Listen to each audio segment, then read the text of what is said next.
Kayo ay nakatutok sa Panahon TV. Time check po 5:18 ng umaga ayon sa Philippine Standard Time. Mga kaibigan, sa kapapasok lamang na balita, nakakaranas ng light to moderate rains ang ilang bahagi ng Kabisayan, partikular dito sa may Cebu, sa mga bahagi ng Cebu City, sa Lapu-Lapu City, Mandaue City, Compostela, Consolacion at Cordova. At pati na rin dito sa mga additional na bahagi ng Danao, Liloan, Minglanilla, Naga City at Talisay City. Ang light to moderate rains po na ito ay hindi naman inaasahan na magtatagal ng higit sa 1 o hanggang 2 oras at asahan po natin na maaari po itong magdulot ng pagbaha at pagguho ng lupa kung kayo po ay nasa mga mountainous areas.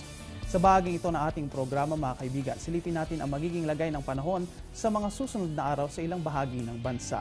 Ang Baguio City po dito sa may Luzon ay magkakaroon ng rainy weather mula bukas hanggang sa araw ng Linggo. Asahan po natin na magkakaroon po tayo ng maulap na himpapawid na may pag-ulan at pagkidlat pagkulog sa buong araw.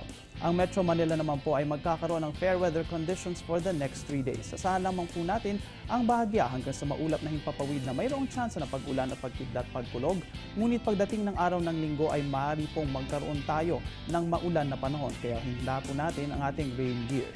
Dito naman sa Metro Cebu, fair weather conditions rin ang iiral at inaasahan naman na hindi tayo magkakaroon ng pag-ulan o pagkidlat pagkulog maliban na lamang sa ilang pulupulong kaso.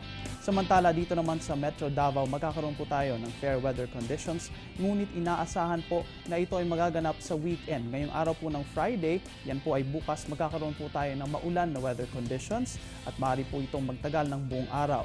Ganon din ang inaasahang panahon sa Zamboanga City, ngunit ito naman ay pulupulong mga kaso lamang simula bukas hanggang sa araw ng Linggo. Magkakaroon po tayo ng partly cloudy to cloudy skies, still with isolated cases of rain showers and thunderstorms lalo na sa hapon at sa gabi.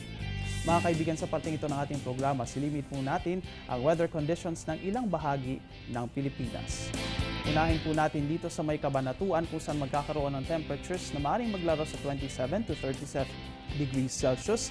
Magkakaroon po tayo ng fair weather conditions at ganoon din na maaasahan na temperatura na maaasahan na weather conditions ng Rojas, Catbalogan, Kalayaan Group of Islands, Dumaguete at Calapan kung saan magkakaroon ng 24 to 34 degrees Celsius na temperatura.